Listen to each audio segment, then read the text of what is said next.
Very soon, guys. Oh, that's a wrap? Anyways, wait, I got one for Smo. It ain't a wrap, dog. Relax. UFC motherfucker. What's up, Smo? I gotta ask you this. You stopped the guy with the 8-fight win streak. Do you feel like Sean Strickland did enough to get the next title shot in the middleweight division? Yes, I fucking did. I don't think this thing works. I'll stand up. Yes, Judge, did enough. Listen, you don't want to see any of these motherfuckers fight that little Chechen war. You want to see the last fucking American in the sport going fuck that guy up. And that's what's gonna happen. What did Sean Strickland do to beat Khamzat Chimaev in Anything I fucking want, dude. Anything I fucking want, dude. I'll bring a fucking goat. He'll get distracted. Anything I fucking want. I feel like we need to bring the belt back to America. We need a real fucking American to represent this fucking organization. So, a fight with Khamzat at some point somewhere in the world over fighting at the White House? Well, first of all, guys, I'm not leaving this country ever again. I'm an American. I'm not leaving. I'm not traveling. I'm not vacationing. I'm going to die on this fucking soil. So it will be in America. Where the fuck that is, I'll be there. What do you want next, Sean? I don't know, man. Chimaev finally gets off the bench, dude. I like a piece of that little Chechen whore. But you never know with him, bro. You never know that guy, but that's what I want. I kind of thought you started going a little wild. And like, no part of you slowing down, but you need to get a little bit more sloppy.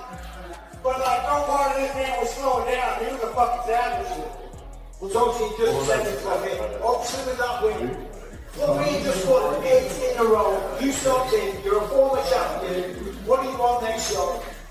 So here's the deal. Forget everything you usually see with all the drama and showboating before fights. Walking into this matchup, Sean Strickland was radiating this pure focused energy that you could practically feel. This wasn't just another appearance for him. Behind the scenes, he'd been grinding through brutal preparation for what everybody knew was going to be an all-out war with Anthony Hernandez. The entire fighting world could sense something special building. There was this electric anticipation hanging in the air that was impossible to ignore. Sure, the experts were divided down the middle. Some were debating whether Strickland's crushing forward pressure would be enough to overwhelm the tough-as-nails Hernandez, while others questioned if Hernandez's suffocating wrestling approach might be exactly what it takes to dethrone the former champion. But here's what nobody could argue with. This wasn't going to be just another standard fight night. It had rapidly evolved into a real proving ground for both fighters, a defining moment that could change everything. Champ, Sean Strickland!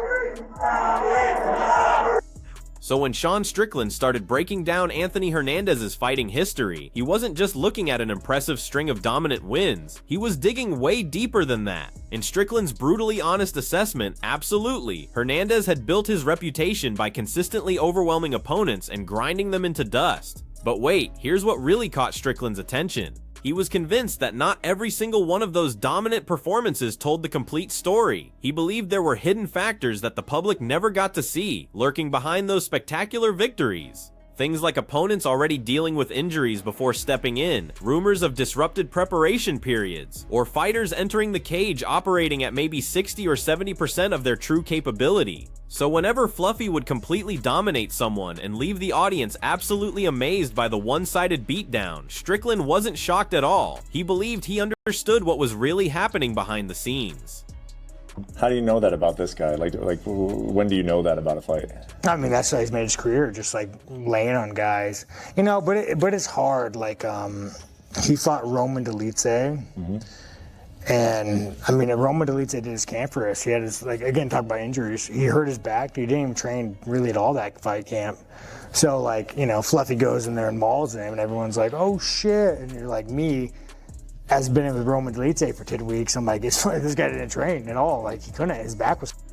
But, you know, Roman had the idea that I'm just going to go in there. I got good jiu-jitsu, and I'm going to armbar somebody. And then lights come on. It doesn't happen. Yeah. So there is, like, it's kind of weird from insight, from knowing guys he fought, like Roman, where you're like, well, I know you felt like a badass, but, like, you should have seen what we've seen for the last 8 weeks. You would have been like, Listen, for Sean, the idea of battling through grueling championship rounds in the 4th and 5th wasn't something that kept him up at night or made him change his approach. Actually, it was the only fighting rhythm that truly made sense to him, that punishing test of will where he genuinely thrived. Those 5-round wars weren't some massive challenge he had to overcome. They were just Tuesday night for him, his specialty, but preparing specifically for Anthony Hernandez's style required something completely different. Strickland readily admitted that Hernandez's non-stop relentless tempo was genuinely unusual. It was so uniquely demanding and exhausting that you simply couldn't simulate it during regular training sessions. So how did he handle it? He pushed himself beyond normal limits by continuously cycling through fresh training partners, going maximum intensity until each one would literally collapse from exhaustion, then immediately jumping in with the next person. Because for Strickland, if this fight turned into that kind of brutal, desperate slugfest, that's exactly where he wanted it. That's precisely the hellish deep water where he felt completely comfortable swimming. That was a layup. You still, how do you feel about going into those 4th and 5th rounds knowing it's going to be miserable? You welcome that, or you just like, yeah, I'll do it, I have to do it? Yeah, but like, I mean, I don't know anything else in 5 rounds. Like, you just train for that, you know? Like, you just, I mean, we did 5 rounds in here. I mean, you've seen 5 rounds in here, and then...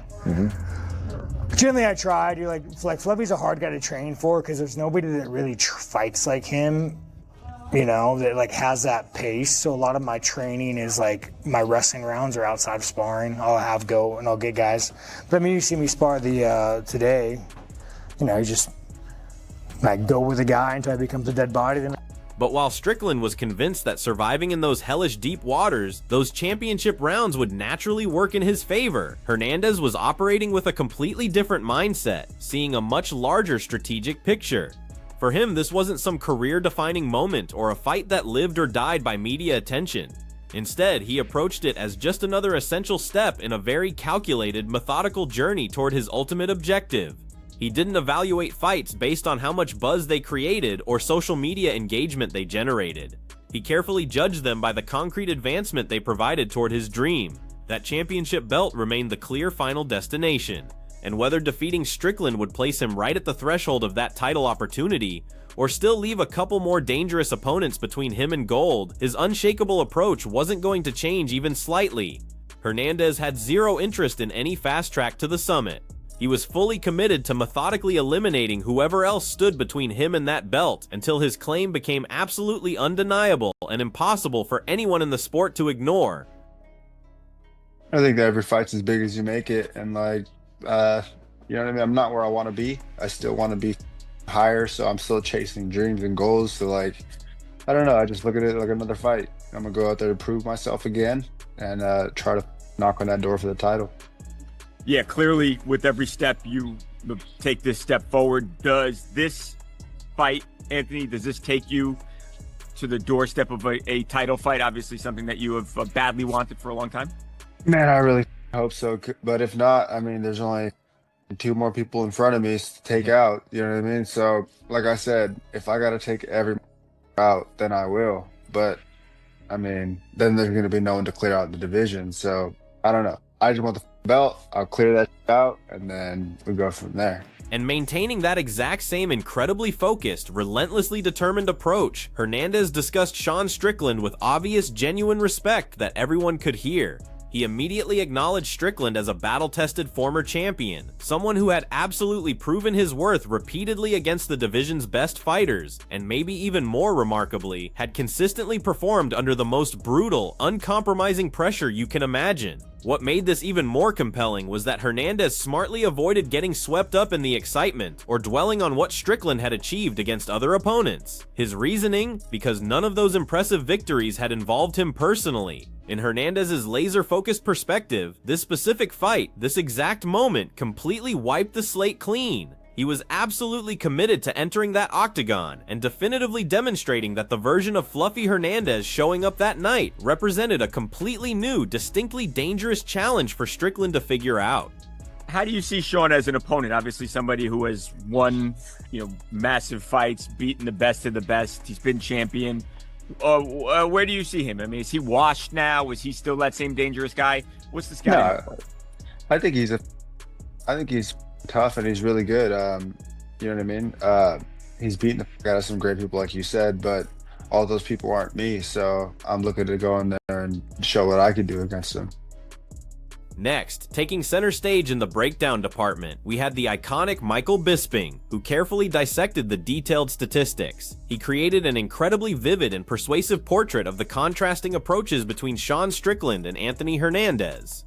Strickland, as Bisping emphasized, regularly delivered more pure volume and undeniable stopping power in his performances, usually connecting with almost 6 strikes per minute alongside a significantly higher finishing rate. But here's the critical detail. Bisping also noted that Strickland's accuracy and defensive positioning frequently created more visible opportunities for opponents to capitalize on. Hernandez, by contrast, operated like a surgeon in his methodology. He might have connected with fewer total strikes, but the ones he did land were much more calculated and intentional, and as a result, he took considerably less punishment in return. Most importantly, Hernandez possessed a massive grappling edge, shown by his remarkable average of 6.5 takedowns per 15 minutes, which completely overshadowed Strickland's relatively modest .73. These numbers perfectly captured the collision that fight fans had been desperately waiting for. Pure unrelenting power and aggression, squaring off against surgical precision and wrestling mastery. Now, let's have a look at some of the stats going into this one. The average fight length between the pair of these, Sean Strickland's average fight length, 16 minutes, Alexander Hernandez, 11 minutes 20 seconds. Knockdown average per 15 minutes, 0.24 for Sean Strickland, 0.0 for Alexander Hernandez. So I think that points to the fact that Strickland hits harder. That's fair to say. Strikes landed per minute, Sean's the busier guy, 5.95 to 4.53 per minute for Hernandez. The striking accuracy, Hernandez is way more accurate. He lands at a 62.8% clip, whereas Sean Strickland lands 42.5%. Strikes absorbed per minute, Fluffy also has the better defense. He only gets hit 2.53 times per minute, where Strickland takes 4.57 shots. Striking defense 60% to 49% on Hernandez, and the striking differential plus 138 for Sean Strickland and plus 2.0. Now, when it comes to the grappling, the takedown average per 15 minutes, 6.5 takedowns in a 15. Now, when we really examine those grappling statistics more closely, it's on Fluffy Hernandez's side, where Bisping revealed some genuinely unexpected contrasts. So while Hernandez, staying true to his approach, typically pursued takedowns with greater frequency, his actual success rate in completing them landed at a somewhat modest 48%. Meanwhile, Strickland, despite going for takedowns far less frequently, actually converted his limited attempts at a much higher 64% success rate. And this is where things get really interesting. Strickland also showed better defensive wrestling, stuffing an outstanding 76.2% of every takedown attempt directed at him, a clear edge over Hernandez's 68.2%. The submission statistics revealed a similar pattern of different philosophies. Hernandez, recognized for his ground expertise, averaged 1.8 submission attempts per 15 minutes. Meanwhile, Strickland barely registered at 0.16, which doesn't suggest weakness on the ground. Rather, it quietly highlights his remarkable capacity to systematically control and successfully neutralize any danger once the action moves to the mat, instead of actively searching for submission opportunities. Well, Sean Strickland, 0.73. The takedown accuracy, though, of Fluffy is only 48%. When Sean goes for a takedown, he's way more successful. He gets a takedown 64% of the time. That's because Fluffy goes for so many takedowns. The takedown defense, Sean is better there. He's got 76.2%, whereas 68.2% on the side of Fluffy Hernandez. And then finally, submission attempts throughout a 15-minute period, 1.8 for Fluffy. I thought that would have been higher. It certainly looks like. And those wrestling statistics? They took on completely new significance when you considered a pretty wild story that had surfaced from Khamzat Chimaev's training team. Word was that a 21-year-old training partner of Chimaev's had boldly claimed he managed to catch Strickland in a rear naked choke during sparring, right while Strickland was deep in camp preparing for his clash with Hernandez. If there was any substance to that story, it would definitely highlight a particular weak spot in Strickland's skill set that the basic statistical breakdown alone just couldn't reveal. For Anthony Hernandez, this type of inside information wouldn't just be interesting gossip. It would represent crucial intelligence. It indicated that even the experienced, battle-hardened, seemingly untouchable Strickland might actually have exploitable weaknesses in his game. And for Hernandez, that insight could have provided the vital edge he needed to really control the fight's flow and execute his strategic approach from the opening bell. Hunter, what were you going to say? Go ahead. I want to say 1 week ago we were at PI and we go to extreme sparrings and these guys meet Sean Strickland. Oh, How did you submit him? Yeah. We were sparring with Sean Strickland. He asked me and Baisangur. Baisangur went with him 3 rounds and he made him tired. And then he says, "Come on, you." And I went, take him down and submit him. Rear naked choke. Meanwhile, the sharp Chael Sonnen, always ready with a provocative observation, created a pretty dramatic and convincing scenario of what this fight could mean long-term. He suggested that if Anthony Hernandez didn't just win but actually dismantled Strickland inside the Octagon, it wouldn't simply be a regular victory for him. Not even close. That kind of performance Sonnen maintained could completely transform Hernandez's entire future in the sport. Look, Hernandez wasn't just hoping for a basic decision win. His goal was to dominate and dictate every aspect of the fight, keeping Strickland constantly scrambling just to survive. For an experienced fighter and former champion like Strickland, getting completely exposed in such a clear and overwhelming way would create massive ripples throughout the entire weight class, totally changing how both audiences and other fighters saw him moving forward. In that scenario, Hernandez wouldn't just have secured a well-earned victory, he would have undoubtedly established himself as a legitimate, undeniable force at the absolute elite level of the division. Because Hernandez didn't say, "I'm going to go beat him." So I'm going to beat him up. There's a big difference. I'm going to torture him. I'm going to make him pay. I'm going to out-grapple him. I'm going to outstrike him. I'm going to outpace him. What if Hernandez was to make Sean look bad? I mean, what would that mean? The stakes totally change. Like this up-and-coming idea of Sean, which by the way, he's a bit of a veteran. He's a former world champion. That really knocks you down. Hard thing to come back from, as a matter of fact. I would go as far as to say that. And these are just the stakes. This doesn't put extra pressure on Sean. This is just a reality that I hadn't previously considered. And Chael Sonnen kept building on that theme. He went on, identifying a crucial mental edge. The real pressure, he argued, wasn't actually resting on Anthony Hernandez's shoulders at all. Think about the situation. Hernandez was still young. He was climbing through the rankings at breakneck speed, and he already had serious momentum behind him. He honestly didn't require a perfect, flawless showing to keep advancing his position in the sport. Strickland, on the other hand, was facing a much more dangerous situation. He stood to lose far more than just another fight, a disappointing showing, a performance that didn't meet expectations, could seriously damage the carefully built reputation of an experienced fighter, and crucially, a former champion. Sonnen, always sharp with these insights, stressed that appearances carry enormous weight in mixed martial arts. So if Hernandez had delivered on his promises exactly as planned, it could have launched him into genuine superstardom, while leaving Strickland very publicly struggling to rebuild and find his footing again. And I don't think that Hernandez is going to have to be the guy that's going to have to go out and break the record and beat 11 straight. I just don't. So what do you do? I mean, what do you do? What would happen there?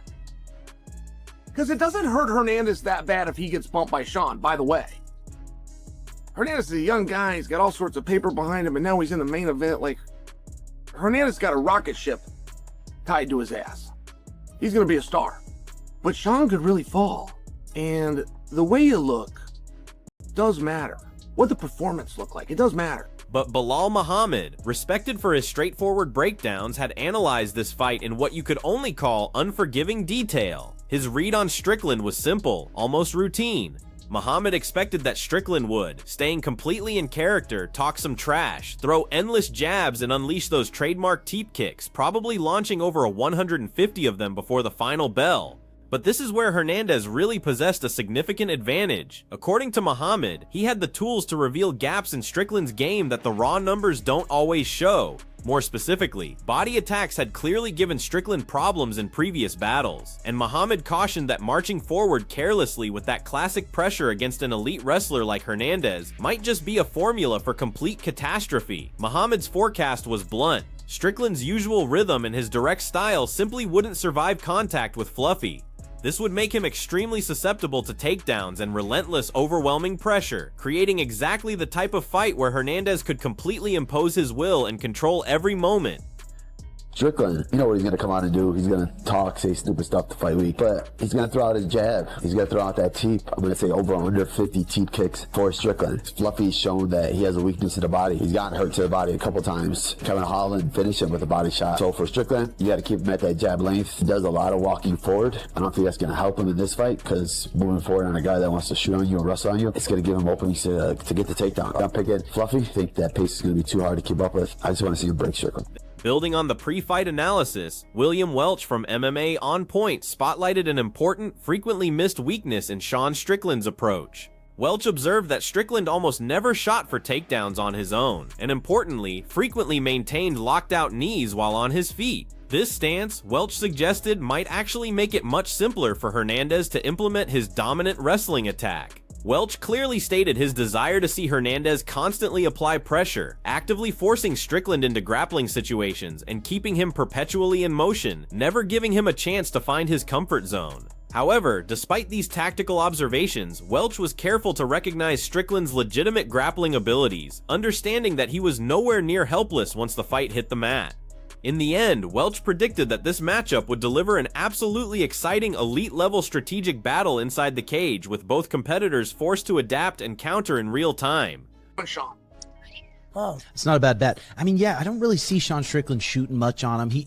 Strickland's been fighting with his knees locked out. He has those puppies locked that out. That makes me funny. You're exactly right. Tall as hell. Hopefully we see tiptoeing. Hopefully we see Fluffy pushing the pace on him, making him wrestle, making him get up a lot. But Strickland is a good grappler, and God, I'm fired up for the fight. It's going to be. Now changing direction, the discussion even covered the details of where this fight would happen, questioning, it's at a regular size cage, right? This is an Apex. This isn't a massive arena. This factor mattered to the MMA guru, who had an especially confident perspective on this showdown.